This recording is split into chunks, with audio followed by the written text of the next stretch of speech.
또 시작하시죠. 오늘은 이제 이게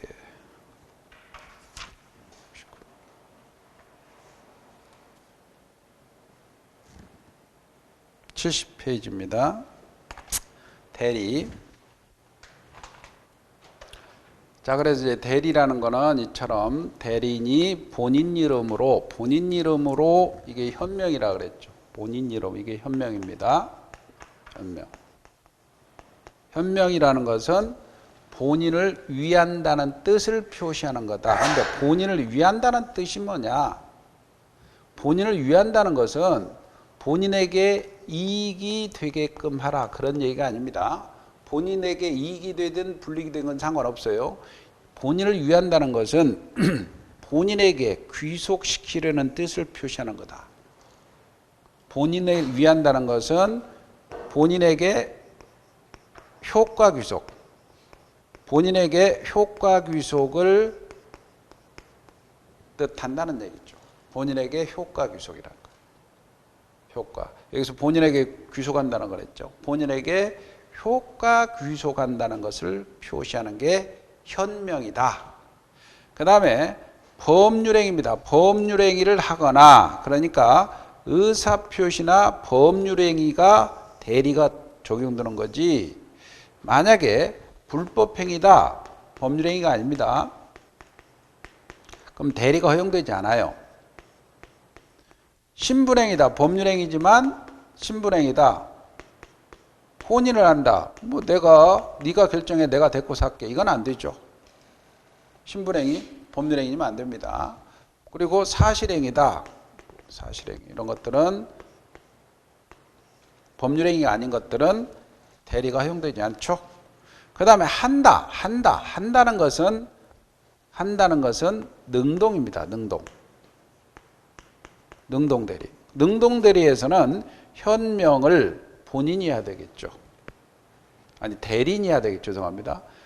능동대리에서는 현명을 대리인이 해야 돼요. 나는 갑대리인 의리요.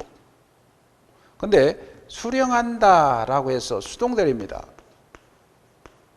수동대리는, 야, 내가 상대방이 대리인한테 의사표시하는데 본인한테 전하라. 그죠? 그러니까 요거는 현명을 상대방이 현명해야 됩니다. 요거는 대리인이 현명해야 돼요.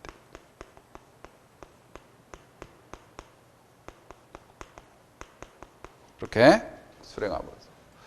그래, 효과를 본인에게 귀속시키려는 제도다.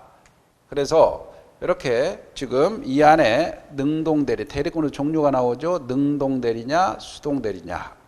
그 다음에 여기에서는 대리권을 수여했어. 대리권을 수여했으니 의무대리야. 의무대리. 아니면 법에서 대리권이 만들어진다면 법정대리고. 대리권 종류가 의무대리, 법정대리가 있고요. 이렇게 또 이 사람은 갑이 대리권을 수여했으니 유권대리입니다. 대리권이 없는 대리를 무권대리, 이렇게 무권대리. 그래서 대리의 종류가 이처럼 유권대리, 무권대리, 의무대리, 법정대리, 능동대리, 수동대리, 이렇게 종류가 있습니다. 자, 교재를 한번 볼까요? 유권대리, 대리제도 의의가 나옵니다. 70페이지. 70페이지. 대리제도란 대리인이 권한 내에서 본인을 위하여 제3자의 법률행위를 하거나 상대방 의사표시를 수령함으로써 그 효과가 본인에게 귀속시키려는 제도입니다. 의무대리제도는 사적자치 활동을 확장하는데 법정대리는 제한능력자의 제행위 능력을 보충하는 겁니다. 보세요. 의무대리는 자기가 서울에 있으면서 대구에 있는 집을 처분하니까 사적자치가 확장되는 거죠. 그런데 법정대리는 만약에 7살짜리 미성년자가 있어요. 미성년자가 있다. 할아버지가 물려주신 재산이야. 주식 많이 주죠. 부자들은. 그럴 때는 뭡니까? 제한능력자니까 부모가 행위, 능력을 보충해 주는 거예요. 보충해 주는 거. 그런 뜻입니다. 본질은 넘어가 되고, 그 다음에 삼명관계 보세요. 그 양가로 2번은 참조로 보시고, 삼명관계 본인이 대리인에게 대리권 동그라미 칩니다. 대리권. 대리인이 상대방 제3자에게 대리행위 동그라미. 본인과 상대방 사이에 대리 효과가 발생하죠. 삼명관계가 형성됩니다. 그 다음에 대리권이 존재해야 돼요. 자, 보세요. 여기에 대리권이 존재해야 되고, 대리 행위가 있어야 되고, 대리 효과가 있어야 되고, 이제 대리권. 첫째, 대리권. 대리권이 존재해야 되는데, 이 대리권은 뜻은 여기서 나옵니다. 대리인이 본인 이름으로 법률행위를 하거나 법률행위를 수령할 수 있는 지위 또는 자격을 의미합니다. 지위 또는 자격을 우리는 권한이라고 합니다. 권한. 권리가 아닙니다. 권리 해버리면 틀립니다. 대리권은 권한입니다. 권한. 그리고 이 대리권은 자, 어디에서 나오느냐? 이게 이제 대리권의 의의가 되겠고요. 두 번째는 대리권의 발생이 의무대리에서는 수권행위에서 나옵니다. 수권행위라는 것은 다른 말로는 대리권을 수여하는 행위입니다. 대리권을 수여하는 행위. 갑이라는 사람이 내 집 좀 팔아줘 라고 대리권 수여하죠. 대리권 수여합니다. 그래서 대의무대리는 수권행위, 대리권 수여 행위에서 나옵니다. 두 번째, 만약에 법정대리에서는 이러면 법률 규정에서 나오죠. 법률 규정에서 야, 미성년자의 법정대리는 부모가 공동으로 하라. 법률 규정에서 나옵니다. 그 다음에 그러면 세 번째가 대리권의 범위가 있는데 대리권의 범위는 의무대리다. 의무대리에서는 수권행위를 해석해 봐야 돼요. 수권행위를 해석. 자, 수권행위 해석할 때 누가 해석하느냐? 법관이 해석하는 거예요. 법관이. 근데 법관이 해석해 봐서 자, 이런 경우죠. 만약에 갑이라는 사람이 있는데 이 집을 매매 계약을 체결해라고 매매 계약 체결해라고 체결 대리권을 수했어요. 수권행위를 했어요. 근데 대리인이 의무대리 있단 말이에요. 대리인이 과연 중도금도 수령할 수 있느냐, 잔금도 수령할 수 있느냐 이런 문제가 발생한다는 거예요. 그런데 판례는 법관이 법정에서 매매계약 체결 대리권을 수여받은 대리인은 중도금, 잔금을 수령할 권한이 있다고 봐야 된다. 있다고 봐야 된다는 게 즉 판례 입장입니다. 그러나 요 매매계약을 해제할 권리는 없다라고 봅니다. 해제할 권리는 없다. 그렇게 판단한다는 거예요. 그래서 매매계약 체결을 수령 받은 요 임의대리는 중도금, 잔금을 수령할 수 있지만 계약액 자체를 해제할 수는 없다. 요게 이제 기출이죠. 한번 나왔죠? 판례죠. 그 다음에 이제 대리권의 범위인데 거기 판례를 자, 교재를 일단 보시면 대리권은 존재해가지고 유효한 대리가 되기 위해서는 대리인에게 대리권이 존재해야 되죠. 그리고 대리권이란 타인을 위해서 일정한 행위를 할 수 있는 법률상 쥐 자격을 말하고 권리가 아니고 권한이라 그랬습니다. 그리고 대리권 발생 원인에 따라서 수권행위에서 의한 수권행위한 의무대리와 법률 규정에 의한 법정대리가 있죠. 그리고 1번에 보면 대리권 수요로 인정한 사례가 있습니다. 두 번째 판례 보세요. 부동산 소유자로부터 매매 계약을 체결할 대리권을 수여받은 대리인은 특별한 사정이 없는 한 약정한 바에 따라서 중도금, 잔금을 수령할 권한도 있다 없다? 있다라는 거죠. 있다. 그 다음에 동그라미 대리권 수요로 인정하지 않는 사례죠. 거기 첫 번째 판례 대여금 영수 권한만 위임받은 대리인이 대여금 채무 일부를 면제하기 위해서는 특별 수권이 필요하겠죠. 면제는 못합니다. 자, 넘겨보세요. 넘겨보시고 다음 페이지 보시면 대리행위가 나옵니다. 대리행위가 나오는데 대리행위. 자, 대리권이 있고 아까 지금 3명관계입니다. 대리권이 있고 그 다음에 대리행위가 있어요.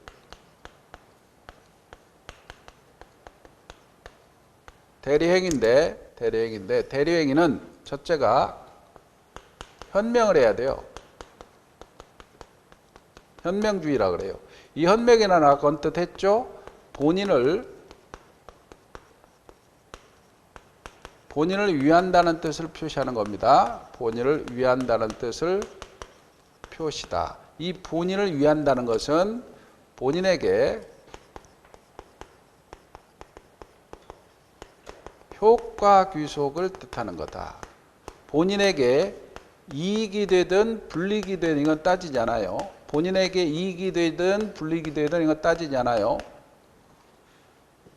효과 귀속을 뜻하는 거다. 그래서 현명의 방식에는 제한이 없어요. 현명의 방식이 갑, 대리인, 의리요라고 표시하든 이렇게 하는 게 원칙이지만 아니면 그냥 계약서에 의리, 갑 이름 쓰고 갑 도장을 찍어도 상관없어요. 이렇게 해도 상관없어요. 본인만 표시하면 되니까. 그런데 문제는 이렇게 표시하면 문제가 된다는 거예요. 만약에 본인을 표시하지 않고 을 이름 쓰고 을 도장 찍어버린 거예요. 이게 문제되죠, 이게. 계약서에 본인 표시했잖아요. 그죠? 근데 대리인이 자기 이름 쓰고 자기 도장을 찍어버린 거예요. 이게 문제되죠. 이럴 때는 본인을 현명하지 않았기 때문에 이때는 대리인 자신을 위한 것으로 봅니다.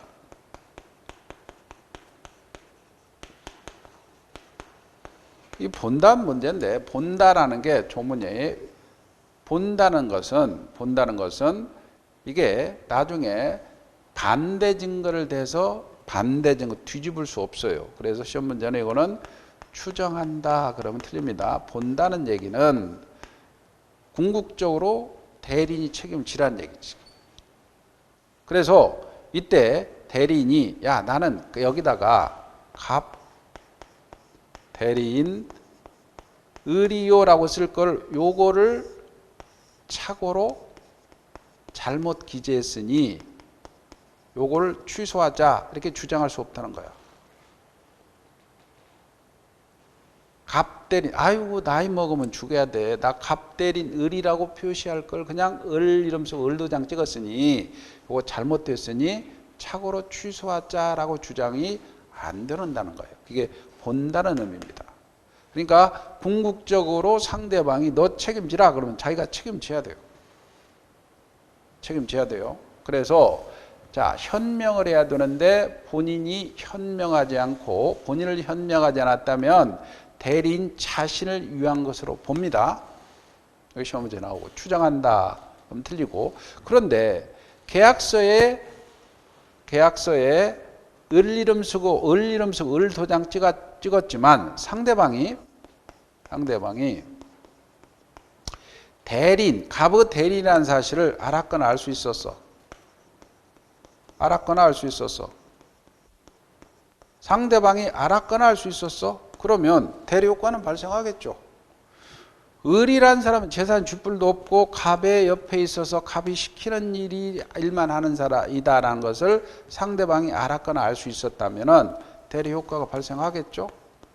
대리 효과가 발생한다. 그렇게 됩니다. 115조. 115조. 자, 여기까지 하고 교재 보고 또 이어갑시다.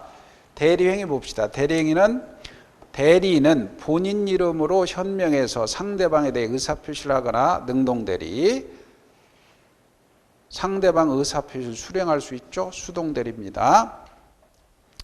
효과 있는데 거기 효과는 쭉 넘어가. 효과는 뭐 크게 볼 필요 없고요. 유권대리라고 그래서 오른쪽에 173페이지 보세요. 114조 1항 능동대리라고 나왔는데 동그라미 1번 보세요. 지금까지 다 했습니다. 대리인이 권한 내에서 본인을 위한 것임을 표시하는 본인에게 직접 효력이 생긴다. 동그라미 2번 여기서 본인을 위한 것이라는 것은 효과가 본인에게 귀속하라는 것을 의미하며 본인에게 이익이 된다는 뜻을 의미하는 것은 아니다. 본인을 위한 것임을 표시한다는 것은 갑의 대리인 의림을 표시하여 현명해서라는 의미고 현명의 방법에는 제한이 없다.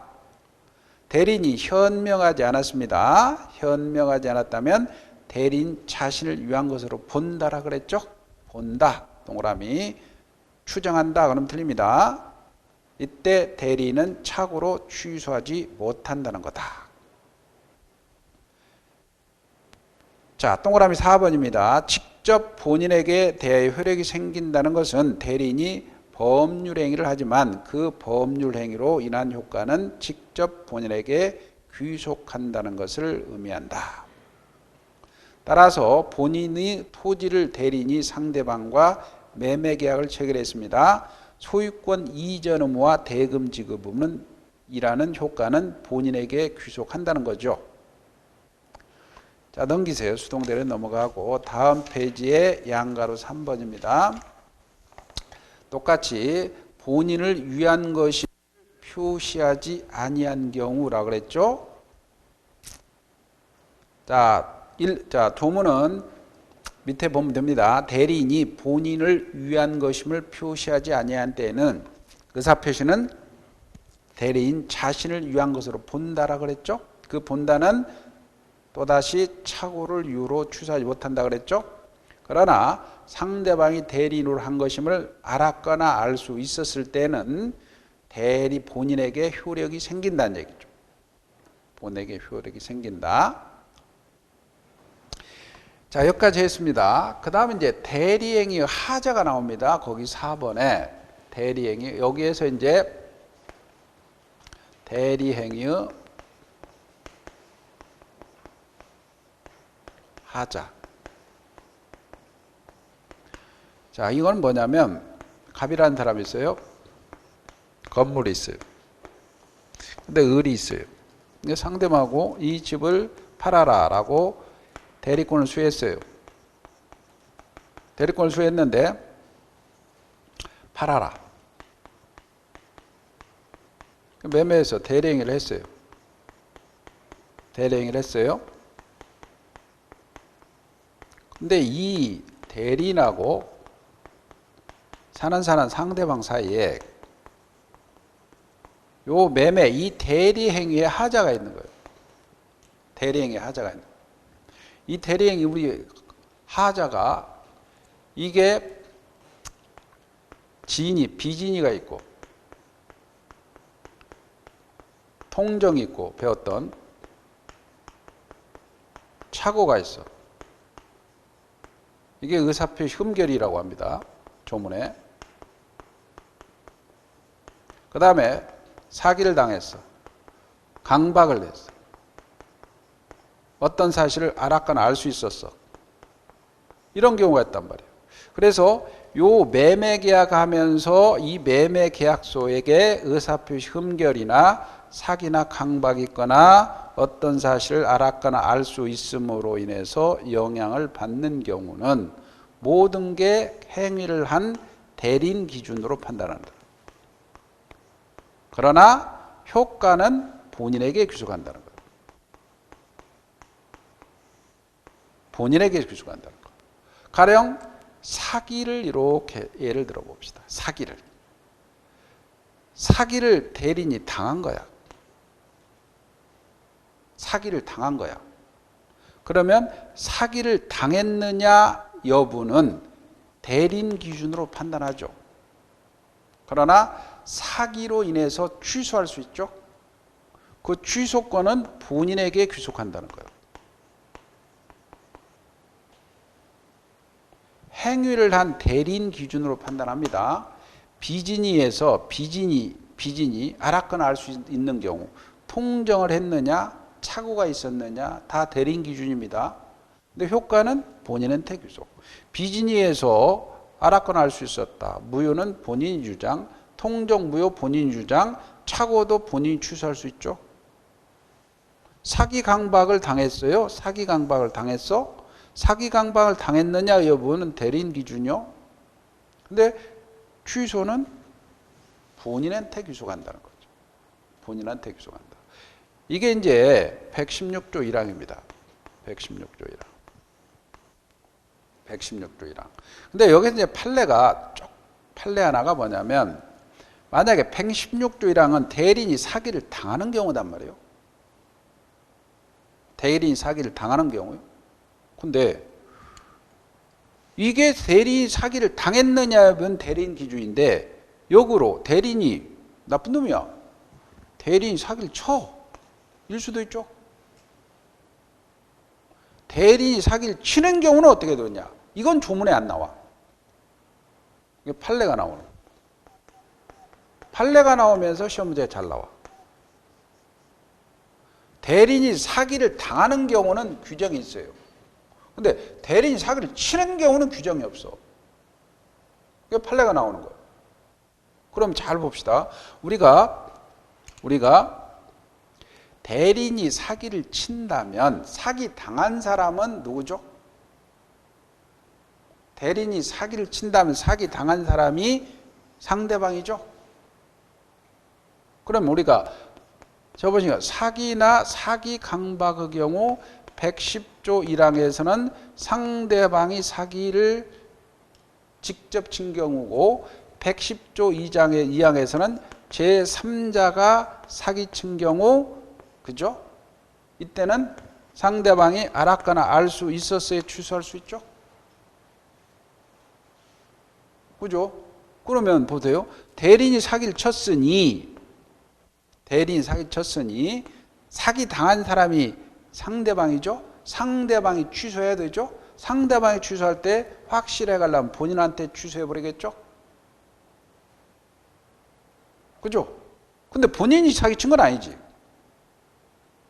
그러면 본인이 사기친 거 아니고 대리인이 사기쳤단 말이에요. 그러면 이게 110조 1항으로 가느냐 110조 2항으로 가느냐. 그러면 대리인을 제3자로 본다면 본인이 알았거나 알 수 있었어야 취소할 수 있는 결론이 나오죠. 그죠? 그렇잖아요. 그런데 판례는 대리인은 제3자가 아니다. 결국은 한 통이다. 그래서 대리는 제3자가 아니고 본인하고 같이 봐버려요. 본인하고 같이. 그래서 본인이 사기친 걸로 봐서, 원래 제3자가 사기쳤으면 상대방이 알았거나 알 수 있었을 경우에 취소할 수 있죠. 이 경우는 본인이 사기친 걸로 봐서 이 사람이 알았던 몰랐던 무조건 취소할 수 있다는 거예요. 110조 1항으로 가는 거예요. 여기 시험 문제 잘 나오죠. 그래서 대리인이 사기를 당하는 경우는 본인이 취소할 수 있죠. 이건 근거 조문이 나와요. 근데 대리인이 사기를 치는 경우는 당하는 경우, 치는 경우 다르지. 당하는 경우만 조문에 규정하고 있어. 그럼 대리인 사기를 치는 경우야. 그럼 대리인 사기 치는 경우는 본인 사기 친 건 아니잖아. 이해가죠? 그런데 판례는 본인이 사기친 걸로 보내요. 한 통이라는 말이에요. 한 통이다. 그러니까 본인이 사기친 걸로 봐서 본인이 알았던 몰랐던 무조건 취소할 수 있게 만들어버려요. 제3자가 사기가 아니다 이거지. 이거 시험제 엄청 잘 나와요. 자, 그래서 거기 보시면 대리행위 하자입니다. 거기 1번 보세요. 동그라미 1번. 대리행위 시에 의사표시 효력이 의사 흠결, 흠결은 비진이 통정 착오입니다. 비진이 통정 착오. 비진이 통정 착오. 비진이 통정 착오.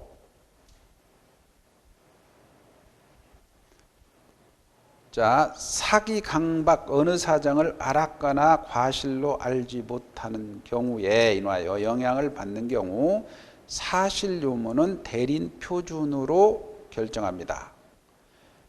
착오 사기 강박 유무는 대리인 표준으로 하며 취소권은 이무대리인의 경우는 본인에게 있죠. 따라서 이무대리인이 취소권을 행사하려면 특별수권이 있어야 돼요. 특별수권. 특별수권이라는 거는 네가 취소해 그 말입니다. 네가 취소해.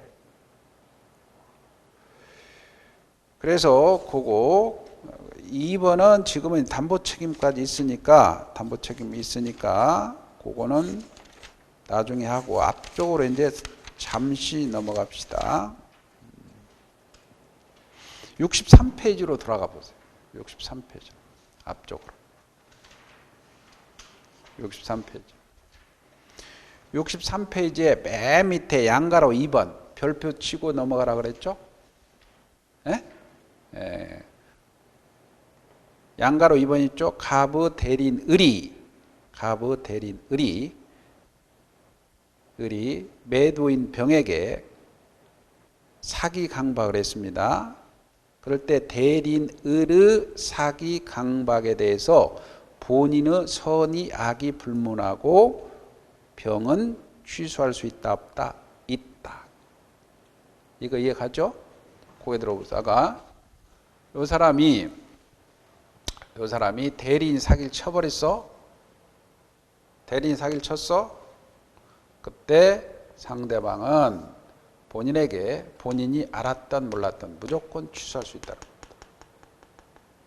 그리고 넘기세요. 넘기시고 뒤쪽으로 갑시다. 뒤쪽으로 가고 다시 이제 대리 쪽으로 갑니다. 대리인의 능력이 나옵니다. 117조가 있습니다. 117조.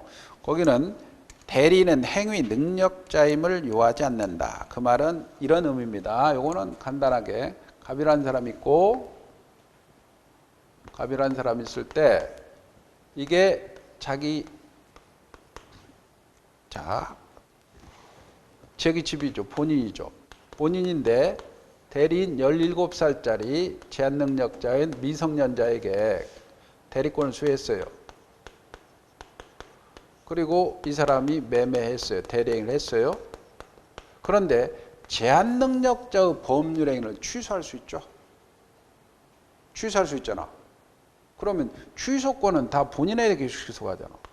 모든 효과가 대리에서는 본인에게 기소가니까. 그러면 본인의 입장은 17살짜리 대리인을 선임해서 마음에 안 들 때는 언제든지 취소해버리면 되잖아요. 그럼 상대방의 손실이죠. 열받잖아. 그러니까 네가 이게 미성년자든 피한정 후계니 그건 상관없어. 근데 이게 제한 능력을 이유로는 취소 못한다 이렇게 막아버리는 거예요. 그 말입니다. 제한 능력을 이유로는 취소 못한다. 그 말입니다. 그래서 대리는 행위 능력자임을 요하지 않으므로 미성년자가 행한 대리행위에 대해서 제한 능력을 이유로 취소하지 못하죠. 그러나 대리는 의사표시 기관으로 반드시 의사능력, 판단 능력은 있어야 되죠. 의사능력이라는 건 판단 능력입니다. 75페이지. 5번에 보니까 자기계약 쌍방대리 금지가 나옵니다. 자기계약 쌍방대리 금지. 자, 여기 봅시다. 자기계약 쌍방대리다. 자기계약 쌍방대리라는 것은 자기계약 쌍방대리다. 자기계약 쌍방대리다. 자기계약 쌍방대리다. 자, 갑이라는 사람이 있어요. 이 집이 있고요. 그러면 을한테 집을 파시오라고 했는데 대리인이 자기가 사는 거야. 이게 자기 계약이에요. 자기 계약. 그러면 대리인 자기가 사는 거야. 그럼 싸게 사겠죠? 그죠? 될 수 있으면 싸게 사겠죠? 그 다음에 쌍방대리는 뭐냐면 쌍방대리는 대리인이 본인도 대리하고 상대방도 대리하는 거예요. 혼자 결정해버려요. 그러면 누군가 더 친한 사람을 위해서 결정하겠죠? 그죠? 그래서 자기계약 쌍방대리는 원칙이 금지되는 거예요. 안 된다 이거예요. 근데 원칙이니까 예외가 있어요. 예외가 첫째가 본인이 허락하는 거예요. 본인이 허락하면 상관없죠. 본인이 허락하면. 그 다음에 아니면 다툼이 없어요. 다툼이 없는 채무이행은 가능하다. 다툼이 없는 채무이행 가능하다. 가령 자 이게 법무사라고 봅시다. 법무사가 매도인도 매수인도 대리해서 등기 신청을 하는 거예요. 다툼이 없죠? 쌍방대리에 다툼이 없죠? 그죠? 다툼이 있으면 안 되지. 다툼이 있으면 안 되고. 그래서 다툼이 없는 채무 이행은 가능합니다. 그래서 본인의 허락이나 다툼이 없는 채무 이행은 가능하다. 이게 자기계약 쌍방대리 금지 규정입니다. 한번 보세요. 124조죠. 124조는 대리인은 본인의 허락이 없으면 그럼 허락이 있으면 가능하죠. 본인을 위하여 자기와 법률행위를 한다는 건 자기계약이죠. 동일한 법률행위 관해 쌍방대리 못하죠. 그러나 채무이행을 할 수 있다. 그래서 채무이행은 할 수가 있습니다. 다툼이 없는 채무이행은 할 수가 없습니다. 자기계약 쌍방대리는 본인에게 손해가 발생할 우려가 있기 때문에 원칙적으로 금지됩니다. 그러나 예외적으로 본인의 승낙이 있거나 다툼이 없는 채무이행은 허용되죠. 자기계약 쌍방대리를 금지한 위반행위 대리는 무효가 아니고 무건대리로 갑니다. 무건대리로. 따라서 본인이 추인하면 본인에게 효력이 있죠. 자, 넘겨보세요. 다음 페이지에 그 판례가 나오는데 이것도 한번 나왔습니다. 기출 나왔는데 부동산 입찰 절차에서 동일한 물건에 관해서 이해관계가 다른 2인 이상의 대리인이 되어버렸어요. 그러면 그 대리인이 한 입찰은 무효가 되는 거예요. 무슨 말이냐면 여러분이 공인중개사를 따면 입찰대리를 할 수 있거든요. 입찰대리가 원래 조금 돈을 받고 그 보통 그 있잖아요. 그 입찰대리 하는데 그 전봇대에 자기가 경매 물건을 봐서 뭐 몇 평 아파트 어디에 1억 3천만 원에 뭐 지금 입찰 볼 수 있다 이렇게 쓰고 다니죠. 그런 거 많이 봤죠? 전봇대 옆에다가. 그게 이제 경매 입찰하라고 지금 법무사 사무장이나 공인중개사가 하고 다니는 거예요. 그러면 이제 그걸 본 사람이 아유 경매를 해볼까라고 오죠. 그죠? 그럼 보통 공인중개사는 한 30만 원 받아요. 한 30만 원 받고 입찰 대리하면서 단 낙찰을 받게 해주면은 낙찰가의 뭐 1%든 1%에서 5% 받아요. 뭐 1%다, 1% 받으면 보통 1% 받는데 3억짜리면 300 받죠. 한 500, 300에서 500 정도 받더라고요. 입찰대를 해요. 여러분도 낙찰 받게 해주고. 그러면 자, 이 공인중개사나 법무사 사무장이 요 물건을 하나 놓고 요 물건 하나 놓고 갑도 입찰 대리하고 병도 입찰 대리해 버려. 그럼 둘 중 하나 떨어지겠지. 둘 중 하나 떨어지겠죠. 그죠? 그래서 요 두 개 입찰 행위는 쌍방 대리니까 입찰행위는 무효다는 얘기입니다. 공동대리가 나옵니다. 공동대리. 공동대리 개념. 이런 것들은 이제 간단하니까 시험 문제 뭐 공동대리. 갑이라는 사람이 있어요. 이 집을 팔아라 그랬는데 을과 병한테 니 팔아라. 둘이 공동대리하라 라고 했어요. 공동대리. 그러니까 여러 사람이요. 대리인이 여러 사람이요. 여러 사람을 우리 조문에는 수인이라 그래요. 수인. 여러 사람을 수인이라 그래요. 수인. 그러면 야 대리인이 여러 사람이다 라고 했을 때는 원칙이 각자 대리입니다. 각자 대리하라. 이것도 시험 문제 잘 나오죠. 원칙이 각자 대리입니다. 그런데 시험 문제는 대리인이 여러 사람 수인인 경우 공동 대리가 원칙이다 하면 틀립니다. 각자 대리가 원칙이죠. 그러나 예외적으로 수권행위로 야 너희들 공동으로 해. 수권행위로 공동으로 하라라고 했을 때는 그 수권이나 또는 법률 규정에 따라서 예를 들어서 미성년자는 부모가 공동으로 하라라고 했다면 이때가 공동대리라는 거예요. 공동대리. 그래서 이 공동이라는 것은 의사 결정을 공동으로 하라는 겁니다. 꼭 행위를 공동으로 하라는 의미 아닙니다. 둘이 모여서 의사 결정을 공동으로 하라는 거지 행위 공동을 의미하는 거 아니다. 그래서 핵심은 공동대리는 원칙이 각자 대리가 원칙이다. 이거 조심하고 예외적으로 수권이나 법률 규정에 의해서 공동으로 하라 할 때는 그때 공동대리인데 이때 하지 않았다. 그러면 무권대리로 간다. 나중에 본인이 추인하면 되죠. 예를 들어서 법률에서 미성년자의 법정 대리는 부모가 공동으로 하라 그랬는데 엄마 혼자 결정해 버렸어. 그럼 무권 대리로 가죠. 근데 남편이 나중에 알아 네가 해라 그러지. 나중에 법정에서 보자 이러면 않지.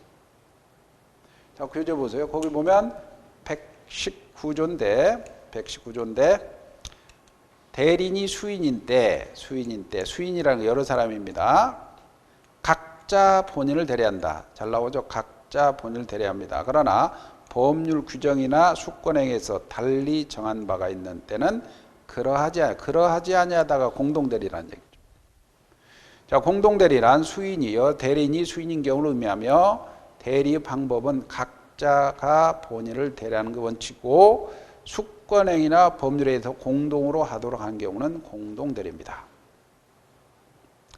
대리권은 남용이라는 문제가 있죠. 대리권은 대리권이 남용된다. 그럼 대리권의 남용은 뭐냐면, 자, 만약에 갑이라는 사람이 있어요. 갑이라는 사람.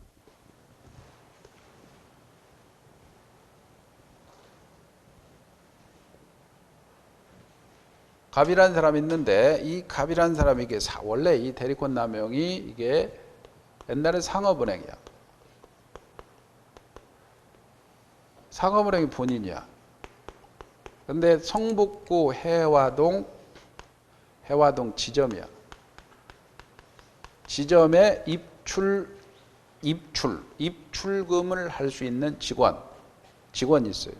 그 직원은 일종의 대리인입니다. 상업은행을 대리해서 입출금할 수 있죠.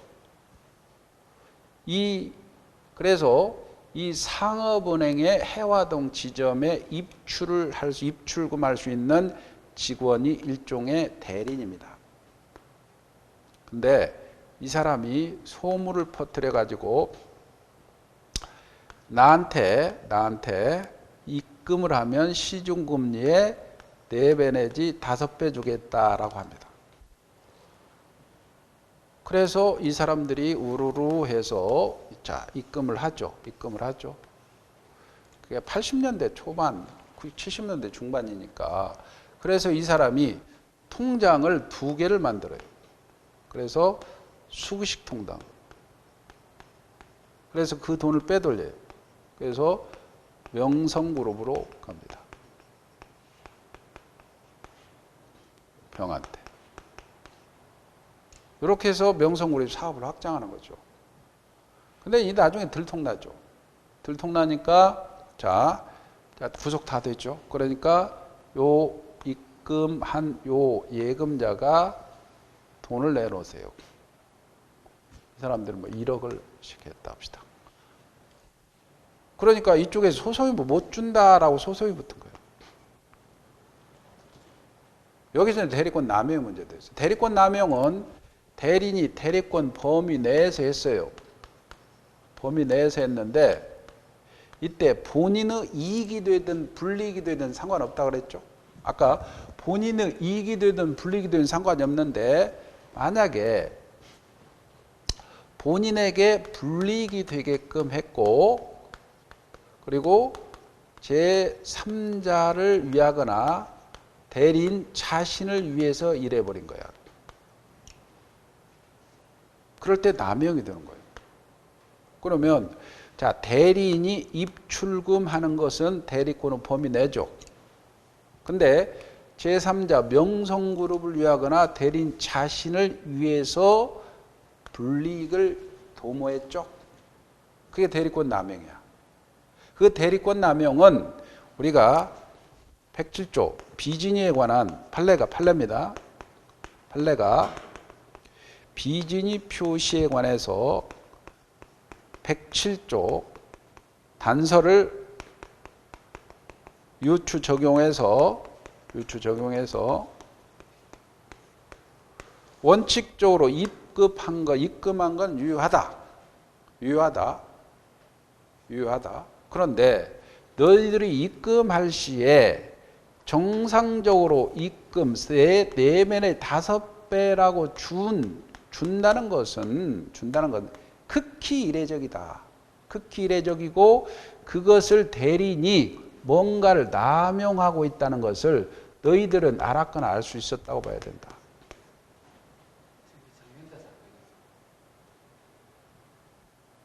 알았거나 이게 장영자는 아니죠. 명성그룹 사건이라. 최초론가 김초론가. 김초로죠. 장영자 사건 아니죠. 알았거나 알 수 있었다. 그래서 알았거나 알 수 있다면 무효죠. 그죠? 예금계약 무효다 이게.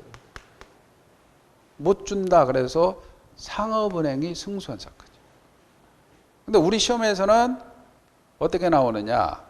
딱 한 줄 나왔어요.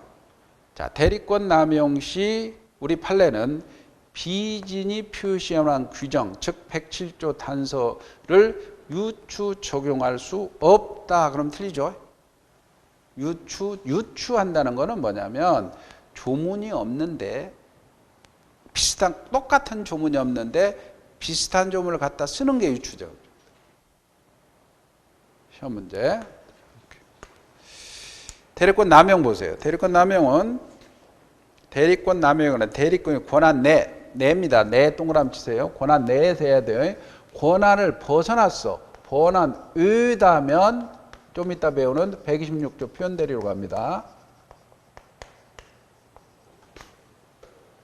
권한 내에서 본인의 이익을 위해서가 아니고 자기나 제3자의 이익을 위해서 대리 행위를 하는 그 경우죠. 대리권 남용은 원칙적으로 유권대리로 취급되므로 본인에게 유효하죠. 그러나 예외적으로 상대방의 대리권 없음을 알았거나 알 수 있었을 경우에는 본인이 책임이 없다라고 봅니다. 자, 그 다음에 77페이지에